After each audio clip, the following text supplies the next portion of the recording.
Africa is undergoing, and different parts of Africa are undergoing change because of their interaction with China, but also the other way around, the ways in which China and Chinese actors are changing, or perhaps also learning, drawing lessons from their interactions with the African continent in all its diversity.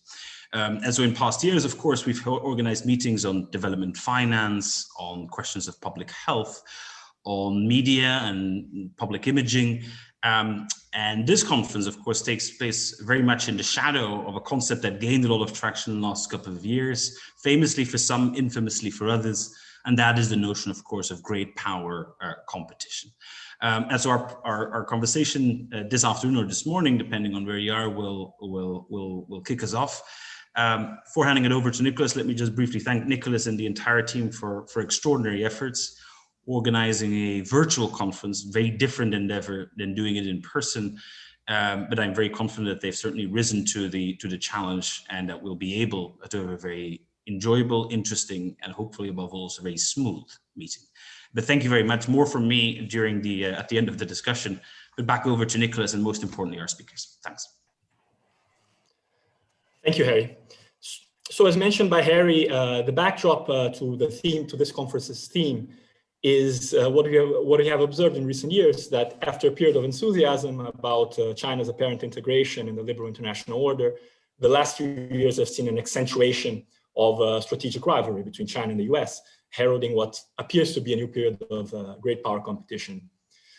In this session and in this conference in general, we want to examine what this new geostrategic context means for Africa overall. So here we'll look at the overall impact, and in later sessions of the conference, we'll examine the implications for crucial areas of health and debt and economic policy. So on that note, I have the pleasure of welcoming two very eminent speakers that we're delighted to have for this year's conference. We could not have two better guests to help us think about the implications of great power competition for Africa. Firstly, we have Professor Christopher Clapham, who is Emeritus Professor of African Studies at Cambridge University. He's one of the greatest authorities on Africa's international politics, having authored the seminal 1996 volume on Africa and the International System, The Politics of State Survival. His book deals with how African states deploy resources of various kinds made available by the international system to ensure their survival. Professor Clapham's book was written at a time when Africa's international position looked remarkably weak, at least relatively to the Cold War period. Things are very different now. And in his talk today, he will tell us about how the situation compares to what went on during the Cold War. Professor Clapham is also a noted scholar of Ethiopia and the Horn of Africa, a region on which he has written for over 50 years, and has also authored general works on conflict and on politics in the, well, formerly called Third World. Next to him, we also have the pleasure of introducing Professor Arne Westad. Professor Westad is the Elihu Professor of History at Yale University. He's a specialist of international and global history and a historian of East Asia. Among other books, he's the author of The Global Cold War, Third World Interventions and the Making of Our Times. Professor Westad's book looks at the ideological and geopolitical drivers of superpower intervention in the Third World during the Cold War, and how political leaders in post-colonial countries adapted these ideologies and ideas of European origin towards their own end. And in the process, superpower conflict decisively shaped many post-colonial countries as we know them today. Professor Westad's most recent work is on China's late 20th century economic reforms and its implications for the global economy, which is another topic of great relevance for Africa. So before I pass on the word to our main speakers, I'll just briefly recap the rules of the Zoom game. Each speaker will give presentations of around 20 minutes, followed by a Q&A. So you can just simply write your questions on the Q&A box after the presentations. Let me also let you know that the meeting is being live streamed on YouTube, on OUCAN's channel, so you can share that for people who might have some difficulties accessing Zoom. And yes, so without further ado, let's get to our presentations, starting with Professor Clapham, whose presentation was pre-recorded and which I'll show now. Can you all see it? Can you all see my screen? Yes? In the depths of... Yeah, can you see it? Okay. The Cambridge offence. Can you hear me all right on there? Good. So, I've been asked to talk about a new Cold War in Africa, China and the Soviet Union compared, and certainly at a time when China is developing into a significant rival to Western hegemony throughout the world and dramatically increasing its footprint in Africa. It makes a lot of sense to look back to our previous experience of the Cold War and ask whether it has anything to tell us about the new one. The first point I'd make is that there are very important differences between the role that the Soviet Union was able to play up between about 1960 and 1990, and those that China is taking on today, with the result that China poses rather different challenges and opportunities, both for African states and for other actors in global politics. In pursuing this theme, I shall break down the relationships of both China and the Soviet Union with Africa into a number of areas: ideology, economy, security, diplomacy, and culture, and ask what the Soviet Union had to offer Africa in each of them and what China does now. I should start by confessing a high level of ignorance, certainly of China and the Soviet Union, and even indeed of parts of Africa, especially outside my own particular interest in the Horn. But I take it that the function of a keynote address is for me to stick my neck out in the hope of prompting those of you who know much more about this subject than I do to answer back. So certainly feel no inhibitions about contradicting or correcting anything that I say. I shall also entirely bypass COVID, since that has no real comparison with anything on the African side. Now, ideology sounds like a peculiar place to start, but I've chosen it for two reasons. Firstly, because as Harry and Philip Roessler have reminded us in their stunning book on the Second Congo War, ideology continues to be a critical element in how Africans look at the world and respond to it.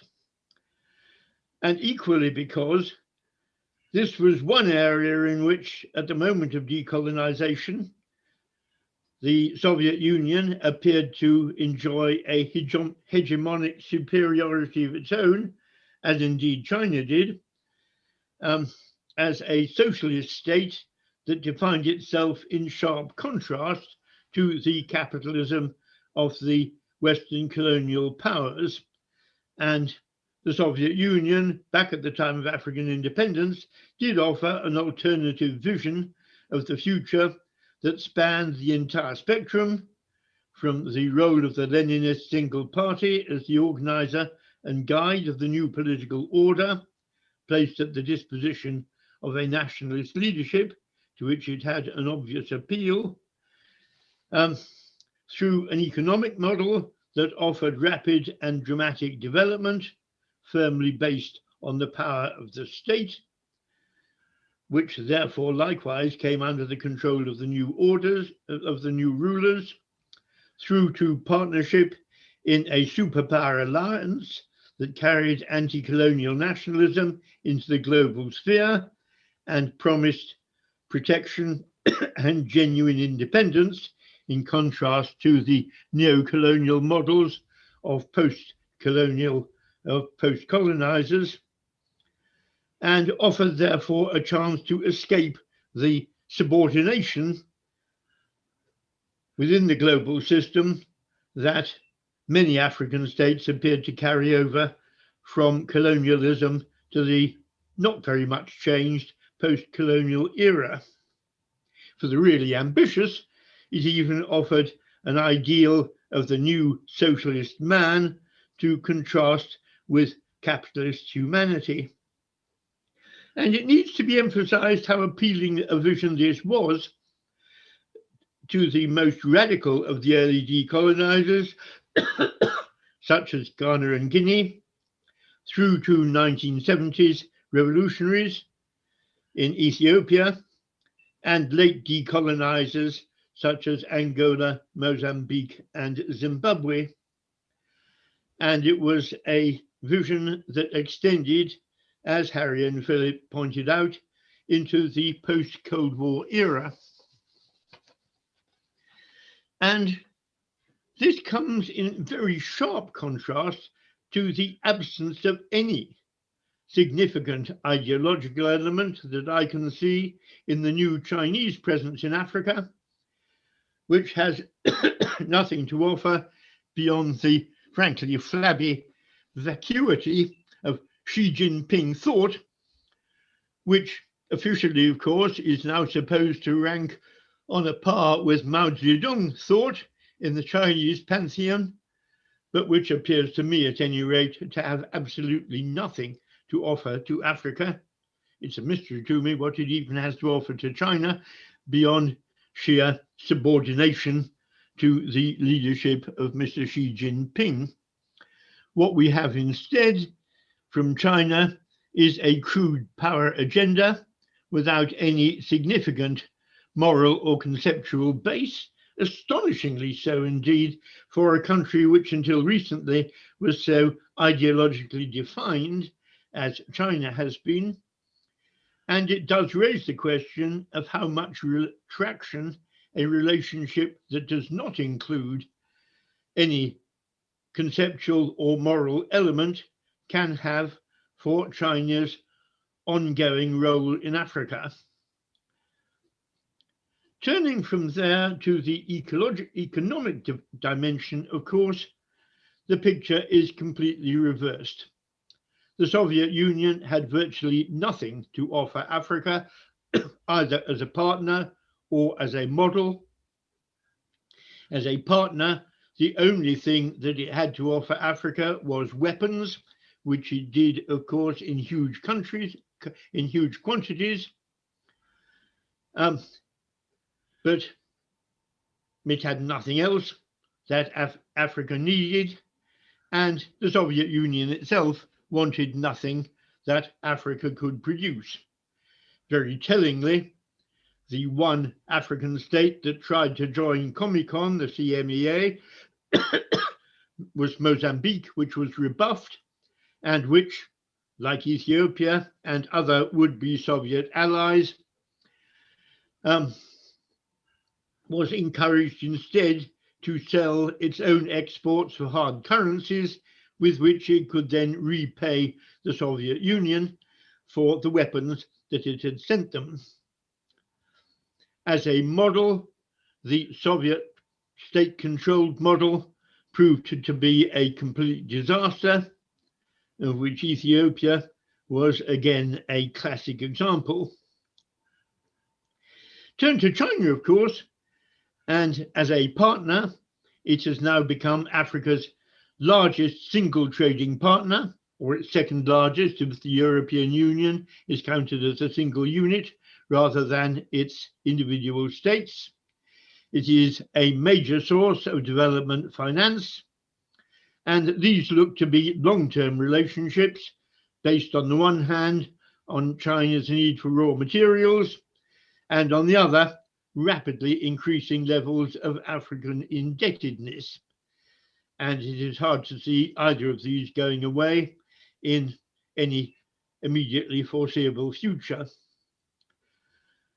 The real question that China's major role in African economies raises is how the economic base, if you want to see it in classic Marxist terms, relates to the political superstructure.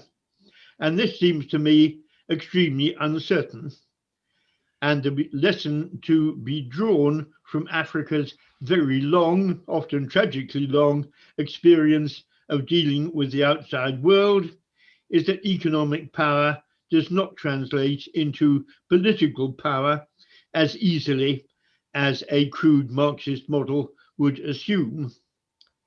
Obviously enough, the relationships that Africa has with China, like those which it has with Western capitalist economies and those that it used to have with the Soviet Union, are all deeply unequal ones. But Africans have become extremely accustomed to unequal relationships and have developed their own ways of dealing with them, most obviously through the rhetoric of imperialism, which readily translates beyond the colonial setting into neo-colonial relationships with other parts of the world. I remember back in the Mengistu era in Ethiopia, talking in Addis Ababa to an old KGB man who lamented, when we were anti-imperialists, people in Africa used to love us. Now that we have become imperialists ourselves, they hate us like they hate the old imperialists. And this lesson very readily translates into the Chinese case, where the critical breakpoint is likely to come when China ceases to provide new money and starts instead to want to get its old money back. At its simplest, China, like other creditor states, will be faced by a choice between its political interests in Africa and its economic interests, or indeed between alternative economic interests in continued access to raw materials on the one side, which looks to be the key one, and repayment of loans on the other. And the question of what leverage China will be able to impose on African states who simply cannot afford to repay the loans that China has provided because it doesn't have the foreign exchange with which to do so, is going to be a critical one. As a model of development, China does look a great deal more appealing to Africa than the Soviet Union did, as a dramatically successful example of a developmental modernity which combines access to the global system with a very high level of continuing state power and control. And you only have to talk to Africans who have returned to visits to new Chinese cities, Shanghai, for example, to see the appeal of this model literally glowing in their eyes. It provides in many ways a much more appealing model than Europe or America to African rulers, partly because of its very newness.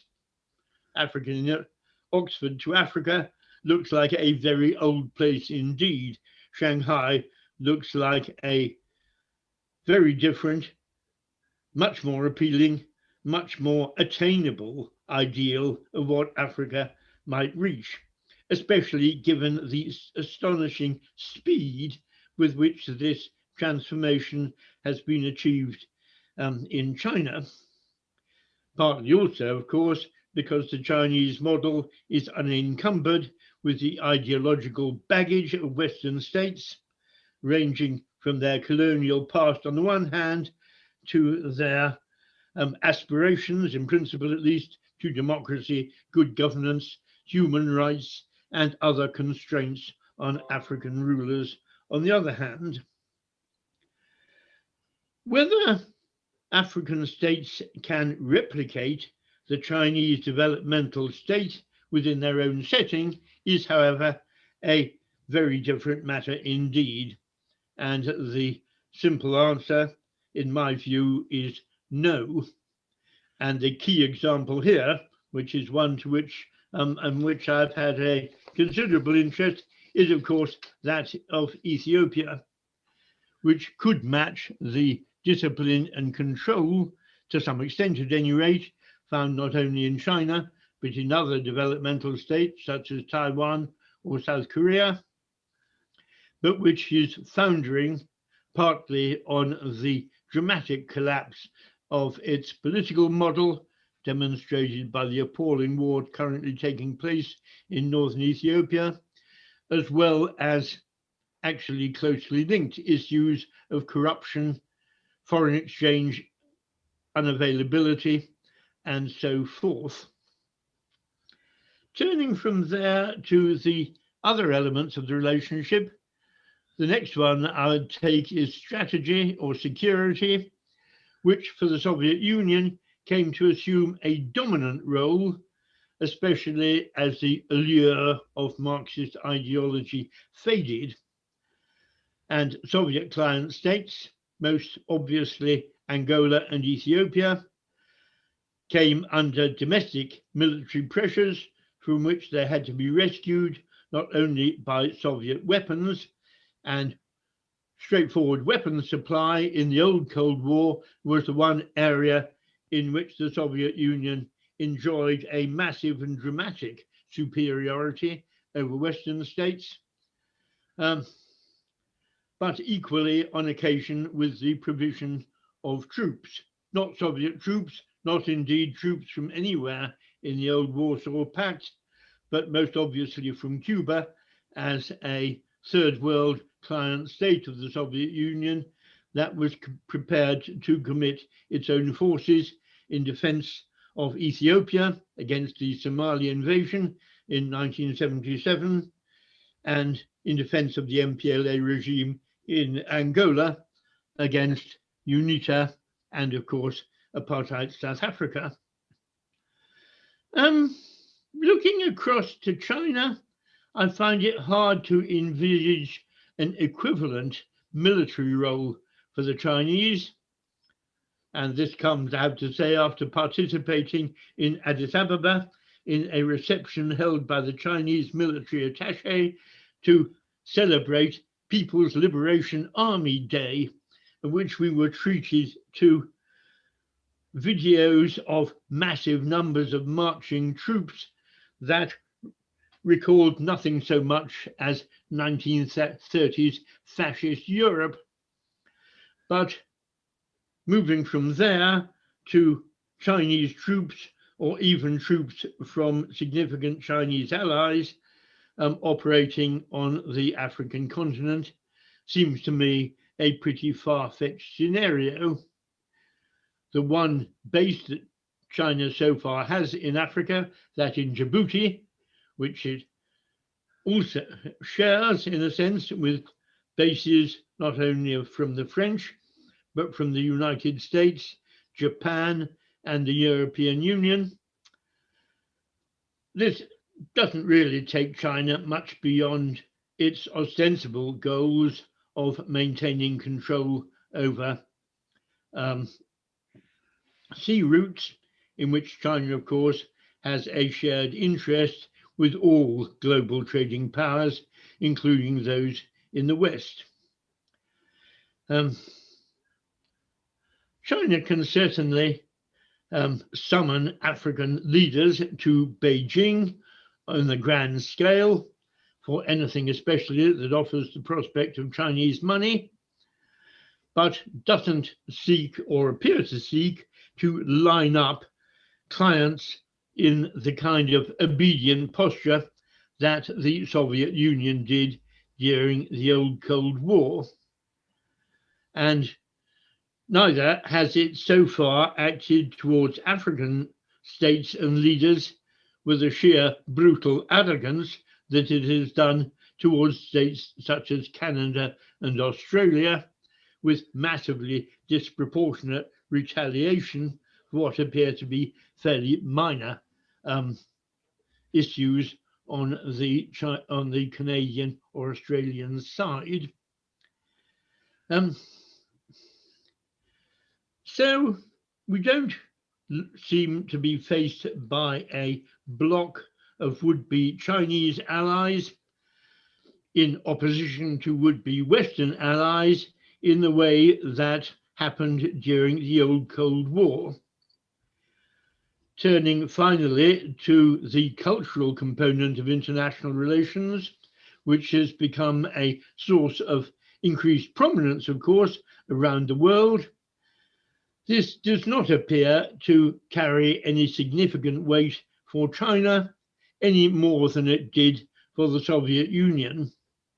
And here, even someone as ignorant of China as I am can't help being struck by the way in which Chinese culture is itself intensely particularistic. Chinese don't see any possibility whatsoever that Africans might become Chinese in some cultural sense, in a way that many Africans, especially elites, of course, have become Western. Add to that, you have to say that many Chinese too are deeply, and so far as I can tell, irremediably racist in a way that can only become increasingly evident as relations between China and Africa expand and deepen. So, to conclude, where does this lead African states in their dealings with China, and especially in contrast to their experiences in dealing with the Soviet Union? Now, first of all, there is one critical difference, but not one that specifically concerns Africa. That is that after the Cuba Missile Crisis of 1962, the United States-Soviet relationship was, you can say, broadly speaking, a stable one, in the sense that there were tacitly agreed rules accepted by both of the superpowers about what they could do and what they could not do, within which the whole relationship could then be recast and made to become, until the collapse of the Soviet Union, a broadly acceptable and manageable element of global relations. Whereas the relationship between the United States and the People's Republic of China is not stable. There is no tacitly agreed set of rules about what each side can and cannot permissibly do, with China as an explicitly revisionist state, and where Taiwan seems to me to open up terrifying similarities to the position of Serbia, for instance, in the Europe of 1914. If we restrict ourselves, however, to the Chinese-African relationship itself, rather than to the global potential Cold War between China and the Western states, then there doesn't seem to me to be an enormous change from the conclusion I wrote in a book edited by Ricardo and others.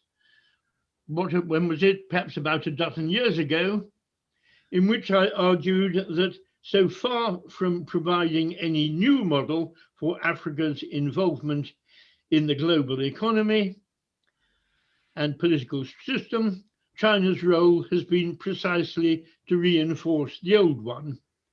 China's basic relationship with Africa is one of a country needing raw materials in the way that Western colonial states needed raw materials, and offering a certain amount of security assistance, propping up often grossly dictatorial governments, within which Africa can fit into a model of relationships with which it has long been all too familiar. And from that point of view, equally, you can expect China to come across very similar problems in dealing with Africa that the Western post-colonial states have done. And this is a scenario in which China finds itself having to adapt to Africa every bit as much, perhaps more so indeed, than Africa has had to adapt to China. And on the whole, it seems to me that that model still applies, even in the context of a vastly more aggressive Chinese approach to the world than we were looking at a dozen years ago.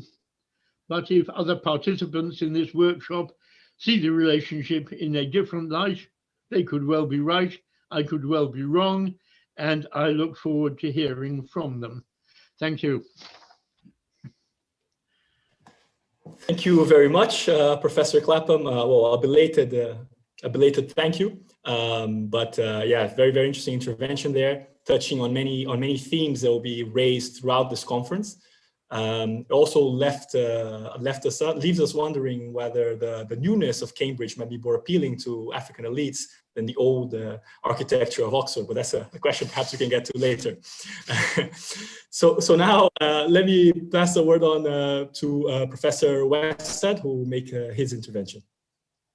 Thank you very much, Nicolas. Thank you, Harry, for inviting me to do this. It's a wonderful panel to be on, and it takes me back in many ways to when I started out as a scholar many years ago. Professor Clapham's writing on Africa was something that really inspired me in a very direct sense in terms of some of the interests that went into the writing of the global Cold War now almost 20 years ago, but also in terms of my overall orientation with research. So I started out my professional life working mainly in Africa, in Southern Africa, first in Angola, then in Mozambique for a while, and then in Zimbabwe after liberation. And then I turned to China quite a bit later on. I was lucky, I'd studied in China for a year when I was an undergraduate, so I had the language, at least some semblance of fluency in Mandarin Chinese. So I could start combining some of these interests then when I really started taking my scholarship more seriously in the 1980s, which was a fascinating time to look at this. And of course, Professor Clapham's wonderful presentation today has reminded us of the significance of those particular years as the Cold War was coming to an end, and the incredible significance that it had for Africa, for many countries in Africa and Southern Africa, and in the Horn, maybe especially, but all over. But also how rapidly, how quickly international relations can be transformed. And I think that's one of the things that I want to bear in mind in my brief presentation today is, the possibilities for change in terms of approaches. So as a starting point, I entirely agree with Professor Clapham's evaluation of seeing some similarities, not very many, between the situation today and that of the Cold War between the United States and the Soviet Union with regard to Africa. See many more differences. As some of you may know through things that I've written recently, not least in the journal Foreign Affairs, I'm profoundly skeptical of using the Cold War parallel, the Cold War simile for current international affairs. As Professor Clapham indeed indicated in his presentation, I see more similarities, say, with the world in the late 19th century than what I see with the world during the Cold War. And again, Professor Clapham laid out the reasons for that in an African context, I think extremely well, in terms of what matters and what matters less. The general backdrop here, of course, is that China is a very different kind of power from what the Soviet Union was. It is much more integrated into a capitalist global economy. Indeed, it wants nothing more than become the predominant state within that economy, which, of course, as our political science friends teach us, is not necessarily something that leads to more cooperation and more stability. These kinds of inner systemic, in an economic sense, rivalries might be as dangerous to world peace in a broad sense, as we've seen many times over the past 200 years, as a predominantly or intensely ideological rivalry, which back during the Cold War was about what kind of shape the international system was going to have to cool, whether it had to do with how to organize the economy or how to organize society or how to organize the state. That's not the kind of rivalry that we have today. Now, it is interesting, and I make this my starting point for looking at China and Africa up to today, that the post-colonial search for sovereignty, I mean, what came out of the early 20th century, in a way does connect China and Africa, even though the post-colonial parts turned out to be very different. I think one of the links that's often overlooked today is the origins of the Chinese Communist Party as an internationalist communist party. And much of its interest in Africa, or indeed other regions outside its own immediate sphere, comes out of that internationalism, of course connected to Marxism, Leninism, and what it took over from the Soviet Union, particularly from the Stalinist version of the Soviet Union, the early version of the Soviet Union, which Mao and the Chinese leadership, of course, cherished all the way up to the 1960s. What happened then in the 1960s was that the Chinese Communist Party started leaving much of that internationalist background and turned inward, even though some of the support for African revolutionary movements still remained, but at a relatively low level, with China now being obsessed with the competition with the Soviet Union, with the ideological quarrel with the Soviet Union. It became much more important for China in Africa to try to counter any kind of Soviet influence, even if that meant for the Chinese working with the United States, than trying to have its own policy in an ideological sense imposed in Africa. Angola is, of course, as many of you will know, and I've written quite a bit on that country, exhibit number one with regard to this. Today, China's biggest trading partner under the same regime as China so desperately tried to undermine and destroy alongside the Americans back in the 1970s and early 1980s. So things do change. They change with regard to how China sees the world, and of course, even more so in terms of African politics. So when China then in the late 1970s and 1980s started moving very rapidly away from its Maoist origins and towards a market-driven economy, Africa seemed, at least at first, less important, indeed much less important than what it had been during the early phase of Chinese communism.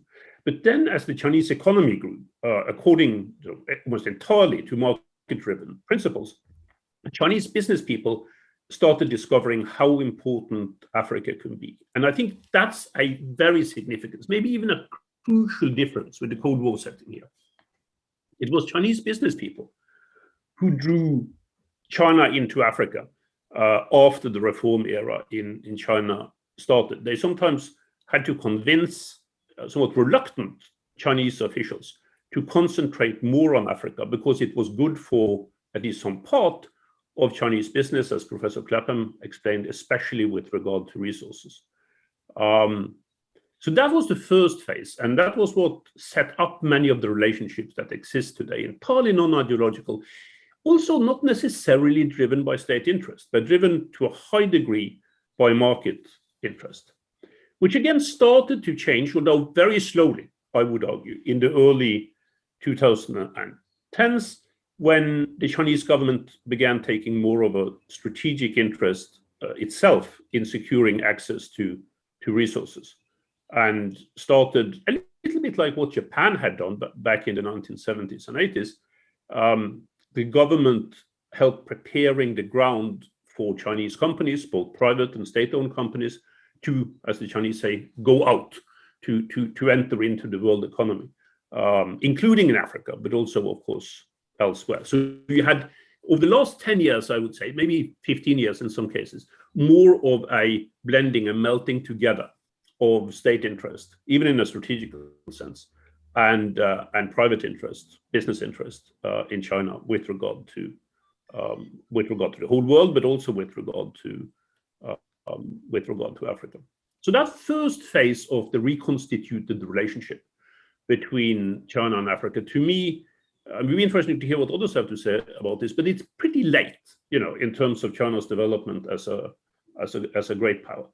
The first phase, really, in a meaningful, broader sense, starts around 2000, and had probably matured in a certain way by 2015 or thereabouts, when economic relations hit a peak so far. I think that's actually important to underline, and I'll run through this with regard to some of the issues that are there with different aspects of China's involvement in Africa, the way I see it.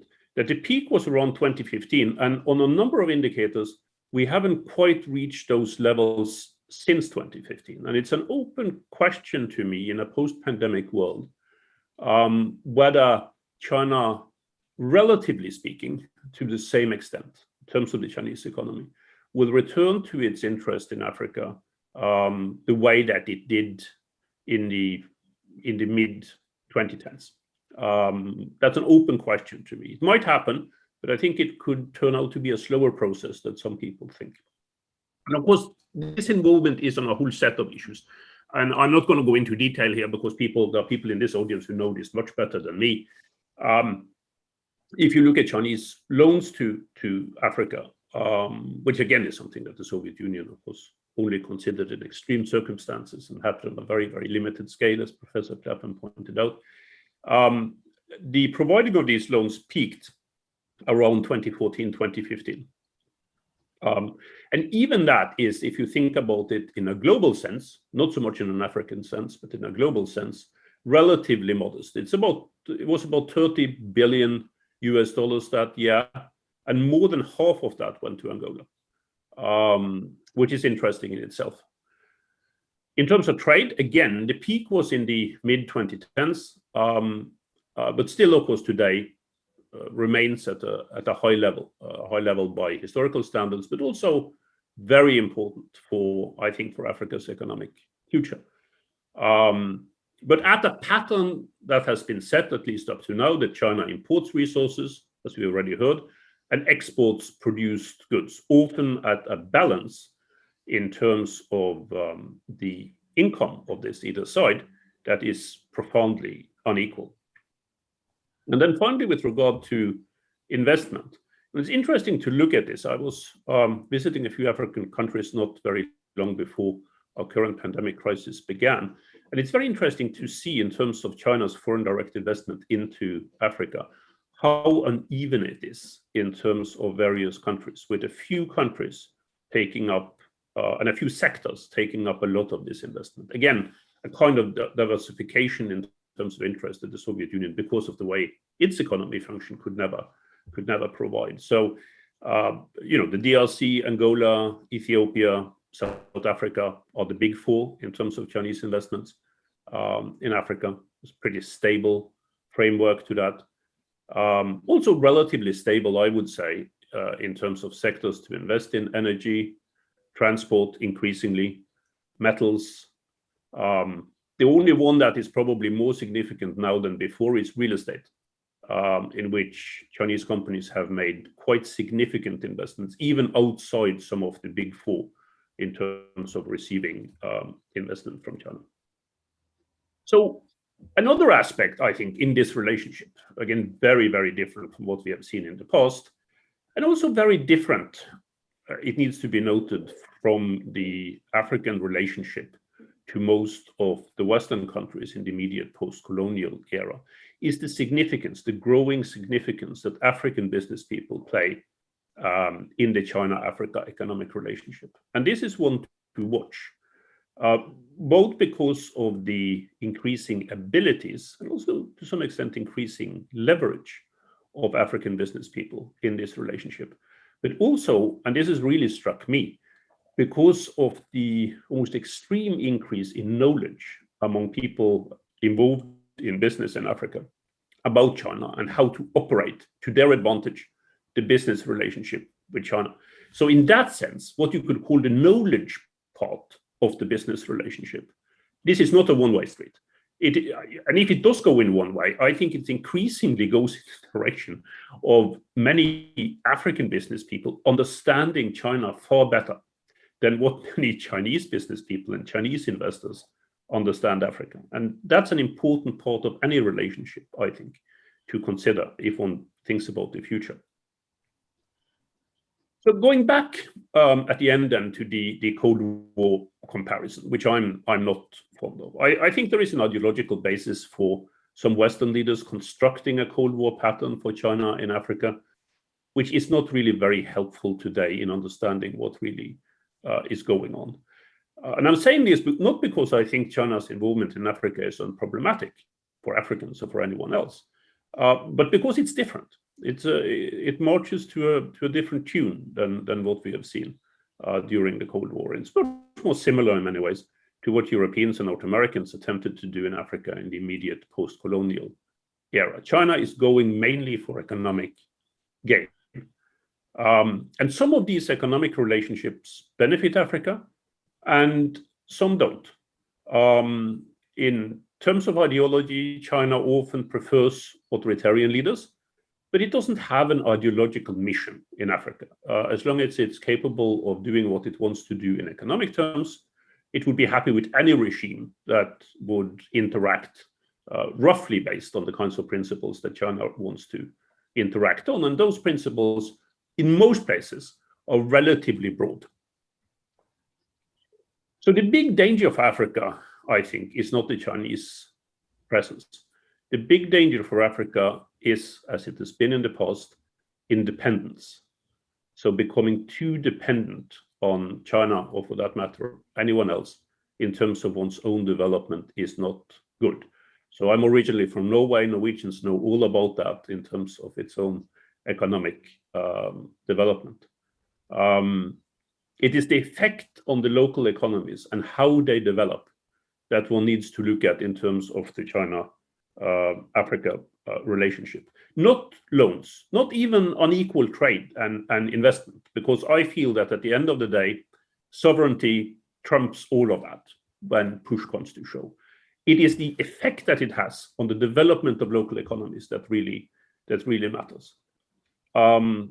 And I think there are possibilities there. There are potential for turning some of what we've seen in a more positive direction. I still think that China has a lot to learn about doing business in Africa, and not to mention about African politics. Africans, as I said, often know more about China than vice versa. And Chinese people who I met in Africa, business leaders and officials, often seem naive in dealing with business in Africa, particularly when considering what you could call a home market advantage, or maybe especially the political conditions. So I think some of these Chinese engagements are going to end in tears, more than those in the United States, especially, who see China taking over Africa within a generation, would even start thinking about. So that's what I had to say today, and I'm really looking forward to hearing questions and comments to this.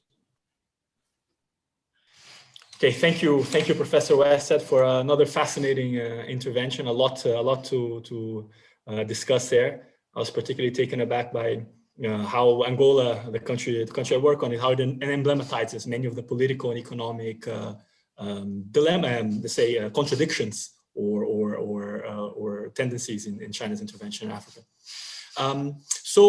Just to our attendees, let me just warn you. So from now on, you can start asking your question in the Q&A box, and then we'll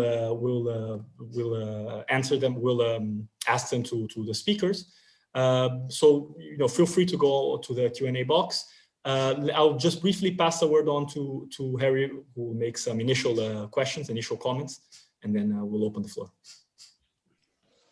Well, thanks, Nicolas, and thanks to you, Christopher and Arne, I think, for two indeed absolutely excellent, provocative opening interventions and contributions that give plenty of food for thought. Perhaps the first question I had is a question about the role of norms and intersubjectivity in international relations. I think you've both rightly highlighted where history matters and where it matters perhaps slightly less. The very different material circumstances in which we're operating, ideology and its limits to explanations for some of the actions we're seeing. But I was wondering, one of the key things, of course, that has changed in the world from, say, 50 years ago or 70 years ago, is indeed the importance of a range of international norms, some of which are very much in flux. Others are proving remarkably resilient. And I was particularly interested in your thinking, because both of you have written a lot about this, have thought a lot about this and referred to it, which is a thinking around sovereignty and various interpretations of sovereignty and the nature of political order, and the extent to which you think that offers potentially a basis either for let's say bilateral US-China cooperation, or perhaps even trilateral shared understanding between different African incumbents, people in Beijing and people in Washington, D.C., and what that might tell us about the future of interlateral relations as it pertains to the continent. Second question, where I'd like to push you both a little bit, and not entirely unrelated to the first, is indeed the importance of culture, of identity, of race as a variable, again, in international relations. A lot of talk or rediscovery, it seems, every decade of the importance of identity in all its emotional aspects as a determinant of political behavior, whether back home in China, of course, and the growing salience of nationalism and indeed assimilation under Xi Jinping, but also, of course, very much in Europe and the United States. And of course, one element, as you both rightly touched on, that is very different from the era of the Cold War, is the significance of diasporas, of very significant African diasporas in the West, of course, but also increasingly in China.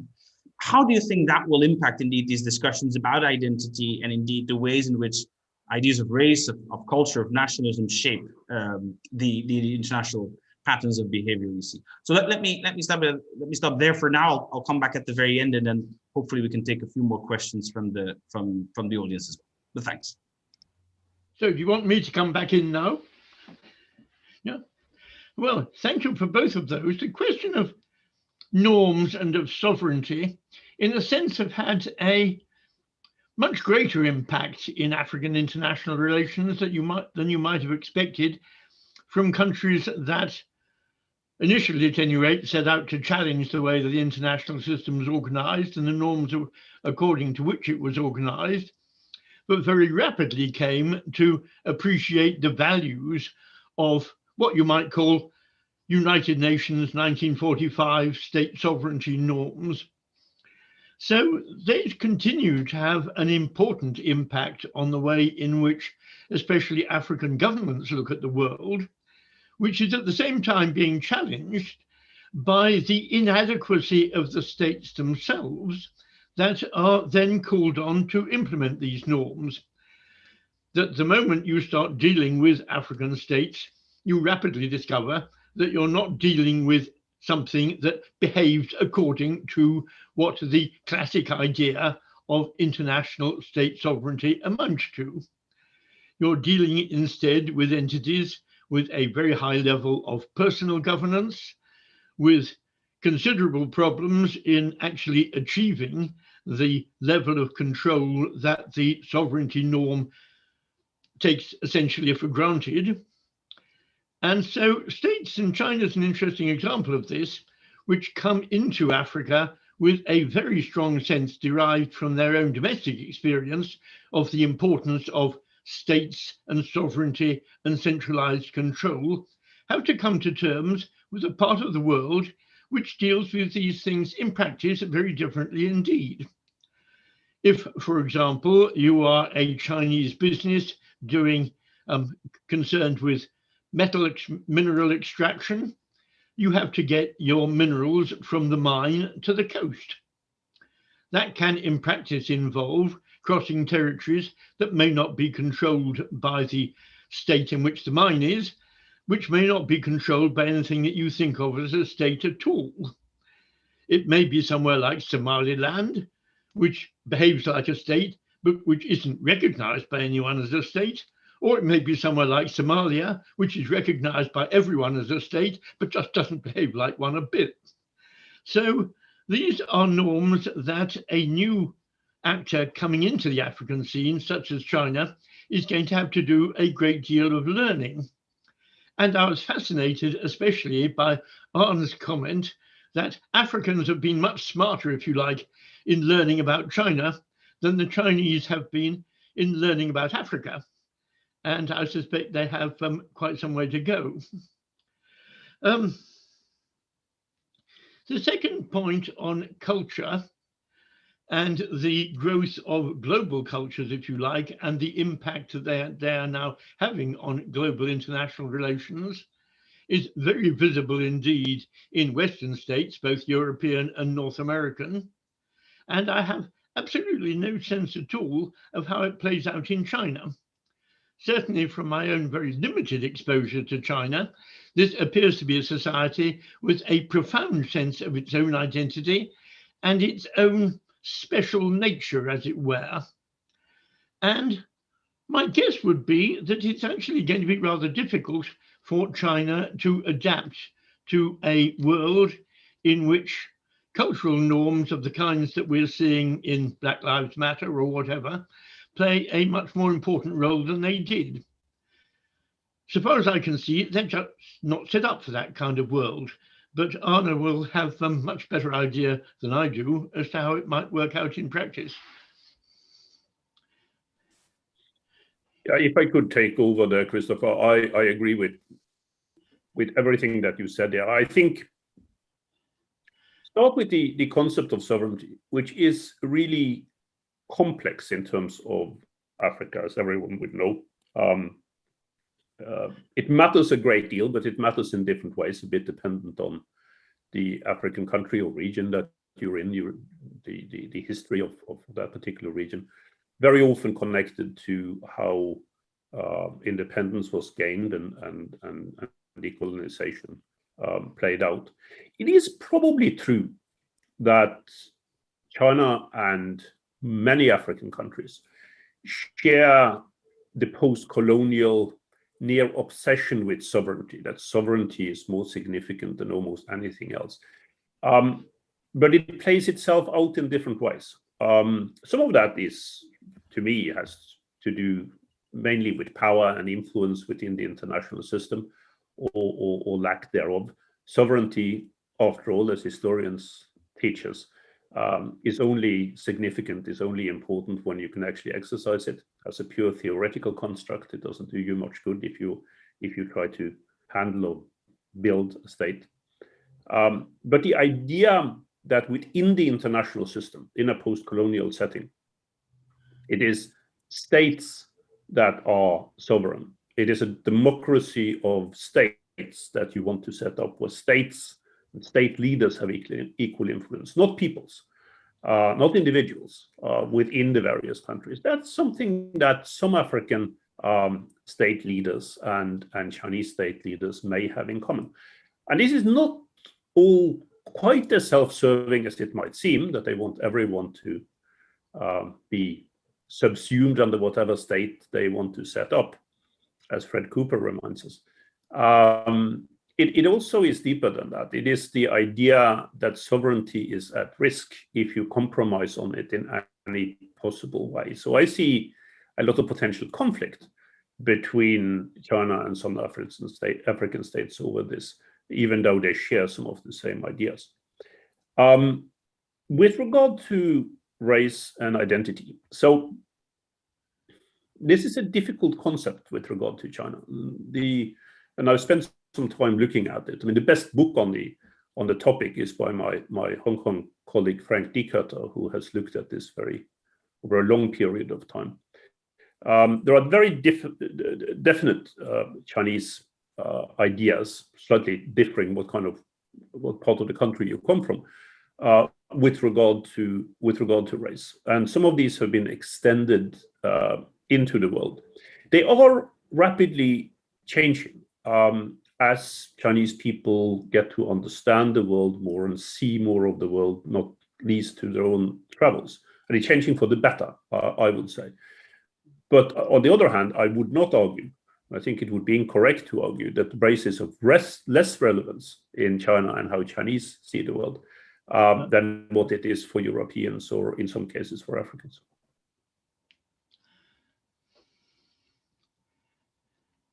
Right. Thank you very much for the interventions. Now we have some questions coming up in the Q&A.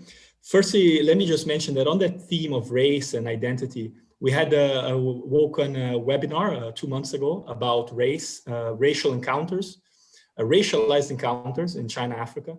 And we dealt in depth with this idea of how race is constructed in all kinds of encounters between Chinese and Africa, both in Africa and in China. And I really recommend it's on our YouTube channel if anyone wants to watch it.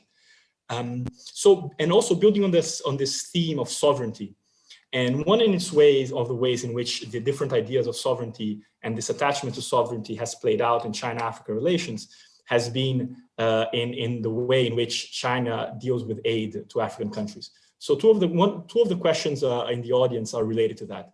One, Paul Cadets is asking whether the claims that Chinese foreign aid is more beneficial for African countries because of some degree of mutuality, or let's say a less hierarchical relationship between the donor and the recipient.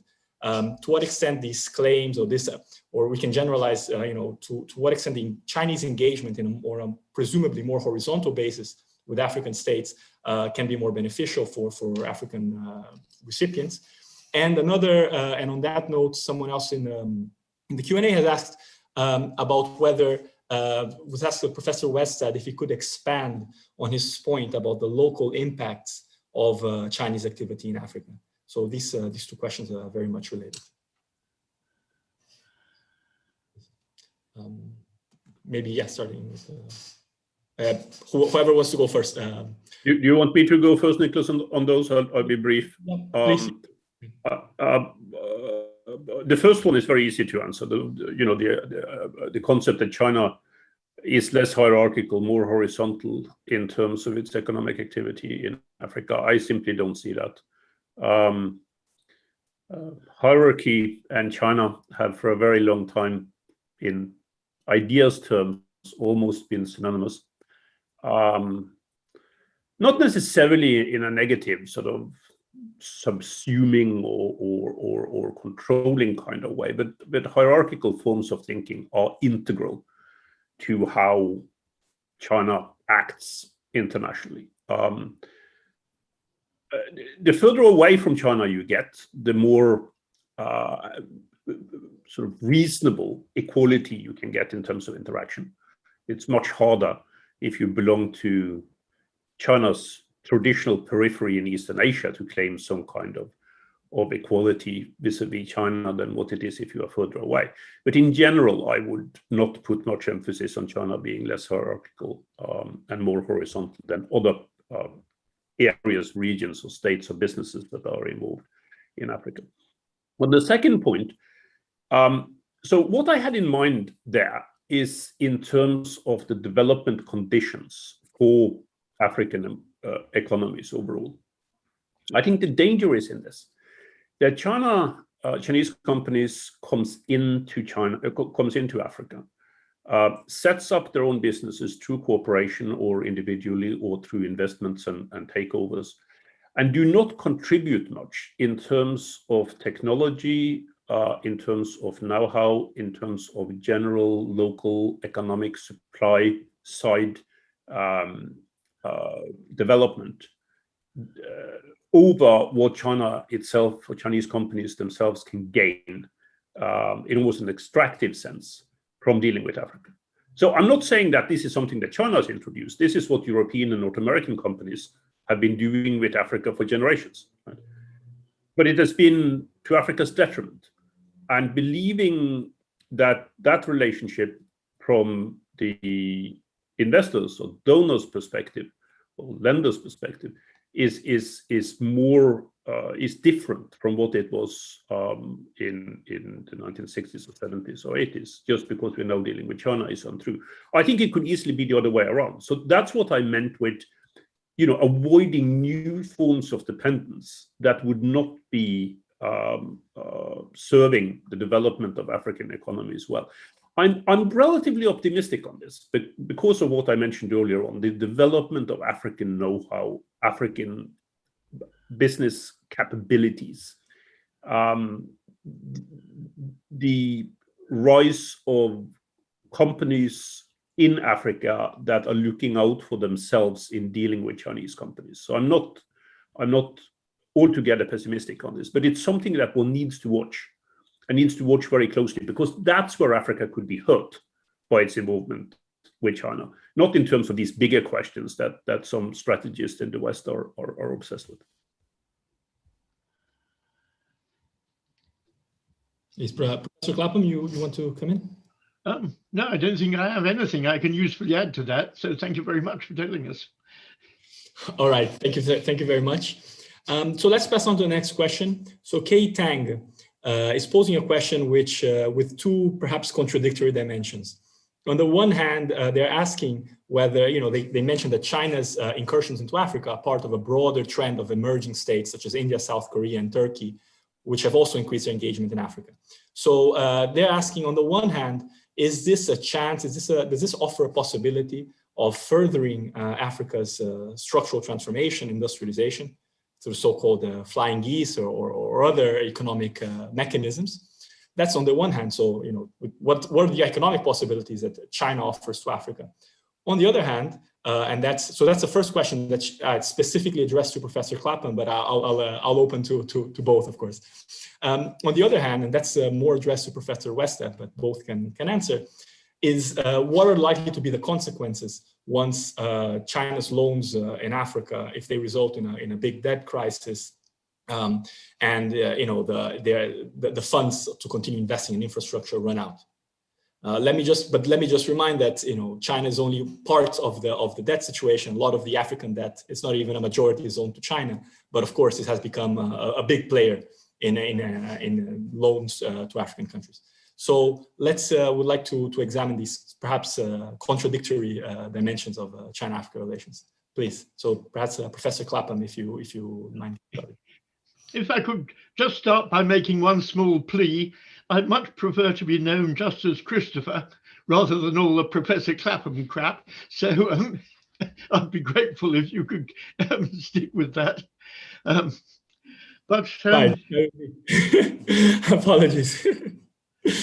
Now, what are the opportunities that Africans are offered by China's rapidly increasing level of engagement with the continent? In principle, there should be some. And some Africans concerned with especially economic development in Africa have looked on parts of Africa at least as fulfilling the next of the becoming the next of the flying geese after China and the other East Asian economies. Africa, of course, has a very large and largely unemployed or underemployed labor force. It is capable of coming in on the end of global productive processes. But the critical issues there are ones that arise within Africa itself, and the capacity both of African businesses and equally of African political systems to organize themselves in a way that enables them to benefit from the opportunities for global development that China has very visibly highlighted. And here, as I'm afraid much too often, I tend to come back to my old stamping ground of Ethiopia, which was the country in Africa that was making by far the most visible changes in response to a developmental state model, which appears at the moment now to be hitting the rocks, partly on the basis of the extreme foreign exchange crisis, that the investments made in Ethiopia, many of them dependent on hard currency, have simply not generated the level of foreign exchange that would be needed to repay them. The issue of the sugar industry in southwestern Ethiopia is a classic there, but to some extent that also goes to the new industrial parks and other ways in which Ethiopia was expecting to latch onto the global economy. But African countries, and Ethiopia sadly among them, also have critical problems of political organization, and it is the political capacity to take advantage from the opportunities for engagement in the global system that have recently and most spectacularly fallen apart. And the appalling war currently taking place in northern Ethiopia represents a humanitarian crisis of major dimensions, but also a failure to organize African politics in a way that engagement with the international system would require. So I'm much less hopeful on that one than I was certainly 10 years ago, even 5 years ago. Ethiopia has at least a major tradition of statehood and a capacity to organize people, mostly in the form of bossing them about, that many other African countries lack.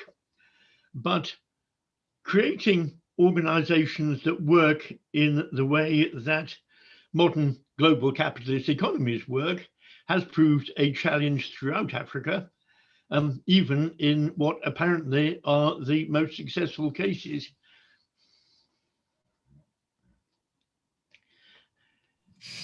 Yeah, thank you. Yeah, Professor Westad? Arne, yes. Yeah, that's useful. That's very great. That's how I like to be known. Yeah, so on the second question, with regard to loans, so I think, or credit in general, I think the situation there with regard to China and Africa is quite similar to what it has been with regard to other financial institutions that have extended loans to Africa.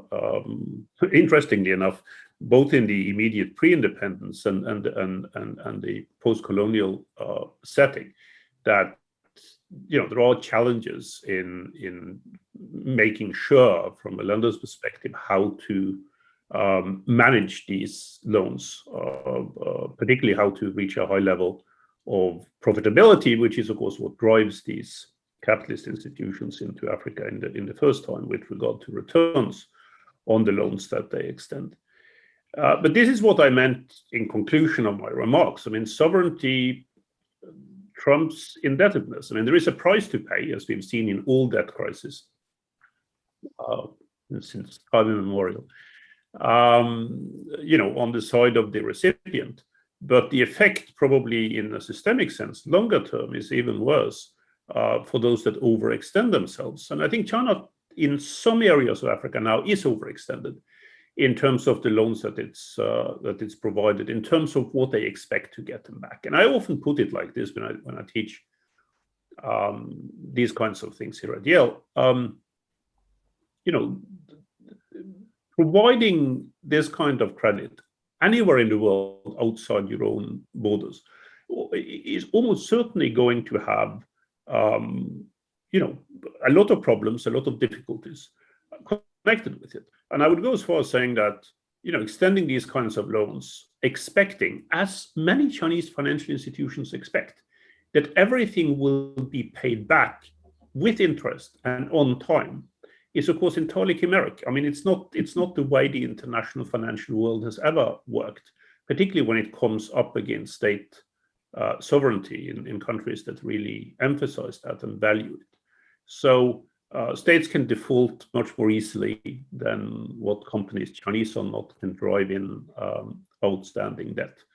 And the Chinese have yet to learn that. And I think it's going to be really difficult for them, much more than for Africa, to learn how to deal with large-scale defaults or renegotiations of terms. I mean, I'm not saying it's unproblematic for African countries or African companies that have entered into these kinds of arrangements, but overall, I think it's more problematic for the lender. Thank you very much. Again, touching on very pertinent issues that will be raised later. On the one hand, the logic behind extending credit, overextending credit, but also how internal political factors shape repayment capacity, and how these investments that were made with Chinese loans, how the political logics or let's say cultural logics shape their ability to translate into productive investments. And that's certainly a very pertinent theme right now. So for the interest of time, I'm going to summarize, group together two of the next questions Q&A. One question is asking about the dangers of the use of historical references in public and political discourse. For example, when talking about the new scramble for Africa, or we can also talk about the theme of this conference, of this session, we talk about the Cold War. What are the dangers in such a framing of geopolitical issues?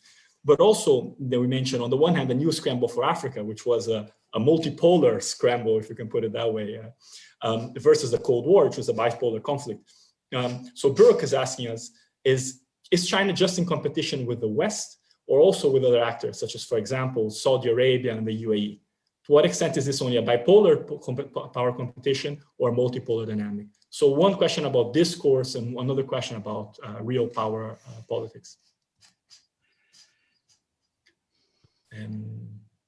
Professor, Christopher, you want to go first? you like me to come in on that? Yeah. Yeah.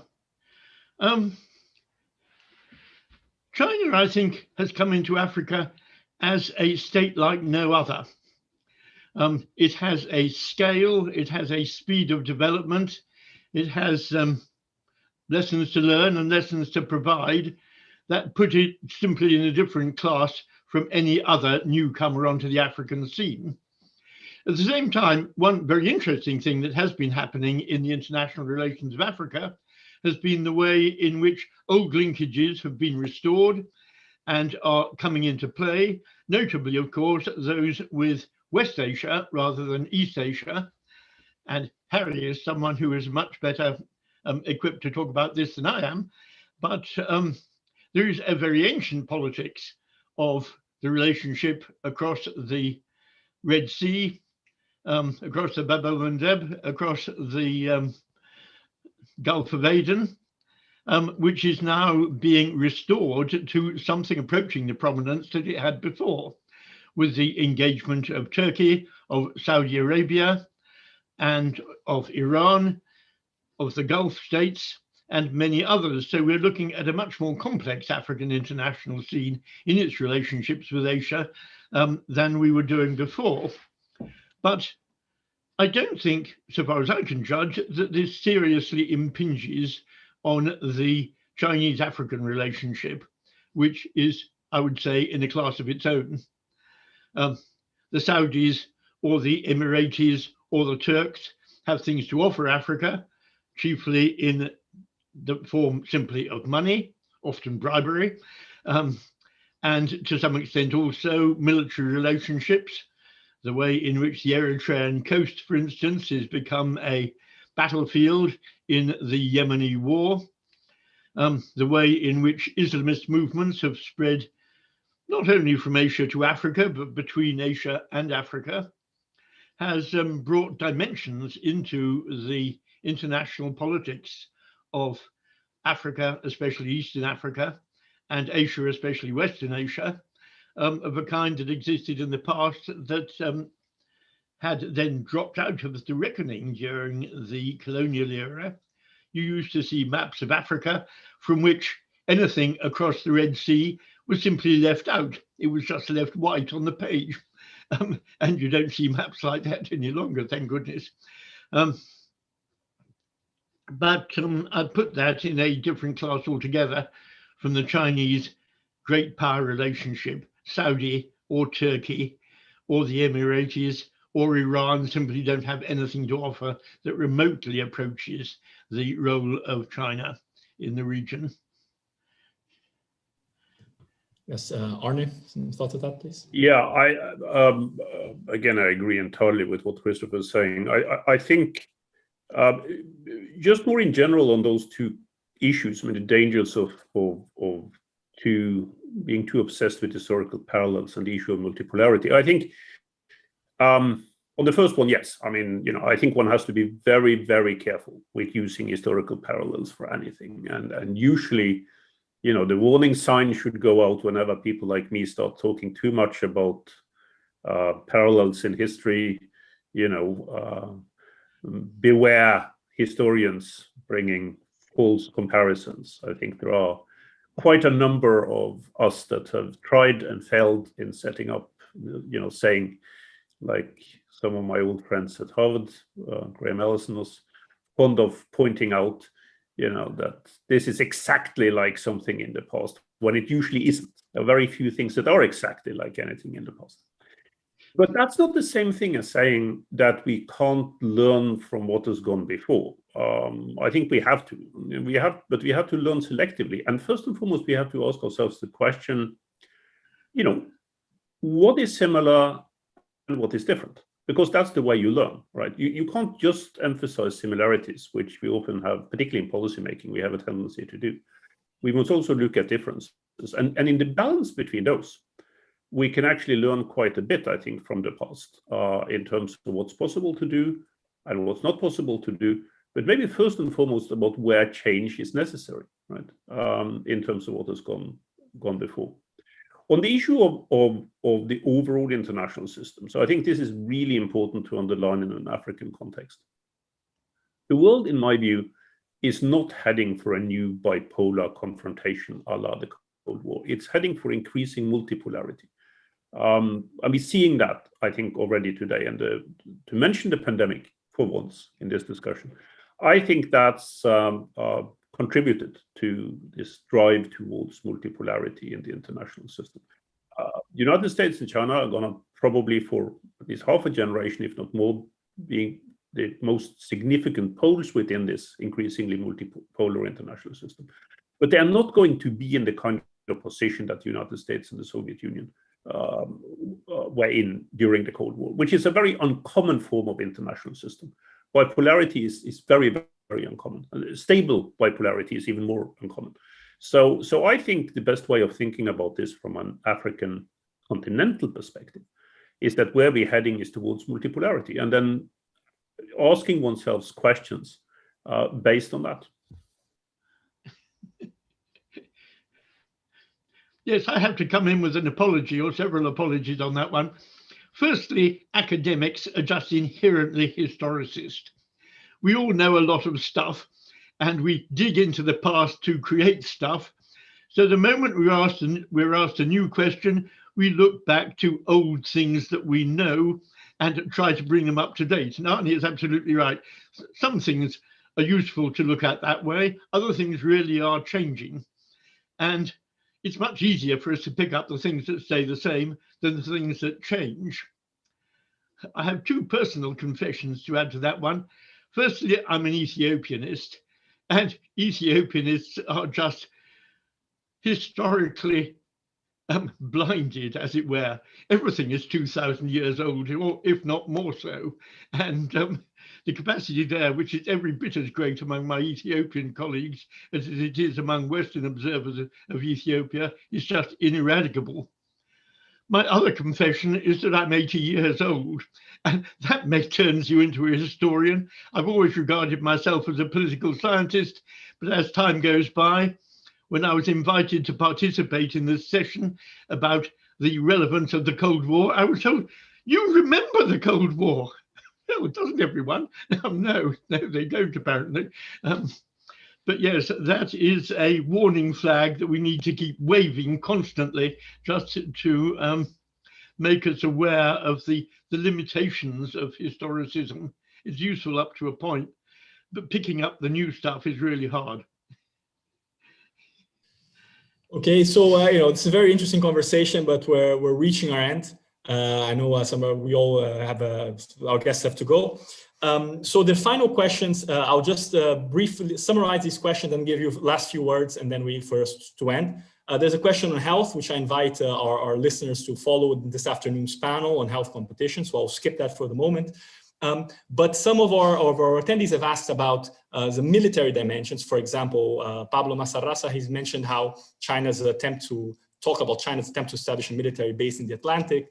But also another issue that's been mentioned by Seth Schindler is the role of U.S. policy. So perhaps we can briefly touch upon what is the role of U.S. policy and the thinking about military competition in China's role and in great power competition's impact on Africa. So this is one area we talk about. There's also a question on knowledge diffusion, but I think that might be a little bit too much for a couple of minutes that we have left. So yes, so if you can talk about U.S. policy and on the military dimension and how that might affect Africa, please. And then I could go first on that one.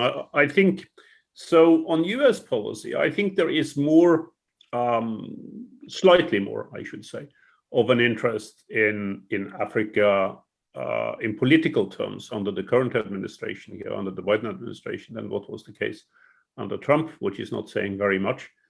I do think that as the United States is trying to reorient its own foreign policy to get used to the fact that the unipolar moment is gone and gone forever, I think it could play in two different directions. And we still don't know which one it will be with regard to Africa.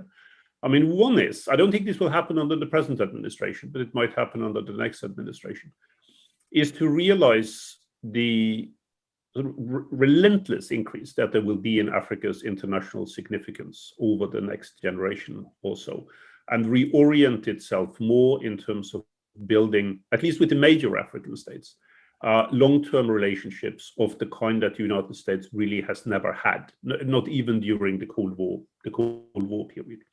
The other direction, which also will, I think, recognize the rising importance of Africa in a slightly different way, is to try to do more to stimulate American business to compete with China and with others with regard to Africa. Of course, these are not mutually exclusive, but I think from a government perspective, from a sort of US state perspective here, the emphasis will probably be on one or the other. What I don't foresee is, going back to where things were before, which was a kind of, approach of benign and in some cases not so benign neglect with regard to Africa. And that is connected to the overall military dimensions of this. And this is something which I often sound as a warning for African friends and colleagues, that, there will be aspects of the military dimensions of competition, not in a Cold War setting, but more in a setting of multipolarity, that will increasingly affect Africa, with some of the impulses of this, many of the impulses of it coming from outside the continent itself. Africa will become more internationalized, and as a result, some of these military dimensions, both in terms of military supplies to military cooperation with African countries, but also conflicts that take place along Africa's borders, not just in territorial terms anymore, but at sea, in space, in terms of communication systems, cyberspace. All of this is going to affect Africa more. And being prepared for that, I think, is a very important part of African foreign policy making in the future. Yeah. Thank you very much. Christopher, some concluding remarks? I don't have a great deal to add to that. I think Arne is absolutely right that there will be a security dimension to both China's and the West's relationships with Africa, but I can't see anything along the lines of any significant Chinese military engagement with Africa beyond the obvious role of communications indicated by the Djibouti base, for instance. That may extend further around Africa, but a Chinese military engagement on the African mainland seems to me wildly speculative. All right. Unlike the old colonial powers, notably France, which still continue as they ever did. Yes. On that note, let us end the conversation here. I thank again our speakers for a fantastic panel, extremely provocative remarks, and I'm sure there's a lot to discuss further on the points that they've made here today. Thanks to all the attendees. It was great, great questions as well. And let me just remind you that our second panel in our conference continues this afternoon at 5:15 British time, where we'll be discussing in greater depth one of these aspects of competition, that is the health dimensions, which is so relevant today. Harry, some words to conclude? Yeah, no, I just want to say indeed, thank you so much for what I thought was an absolutely excellent conversation, both touching on themes that we almost touch on every year in these conferences and these discussions, but nonetheless putting a different light on it. I think a very pertinent warning about where history is useful and where potentially it may lead us astray and lead us into dangerous political territory. Again, the use of historical narratives and historical analogy is not just sometimes inefficient, it's sometimes outright counterproductive. And I think that point has been very well taken. And well, of course, already looking forward and also to this afternoon, indeed, when we deepen the conversation about one area of apparent competition, at least in health, and the ways in which that may bring out some of the contrast and observations of the conversation that we just had here now. But thanks so much also from me to both Arne and Christopher, and of course to our audience. Thank you very much, Harry, Nicolas, Christopher. Great to see you again.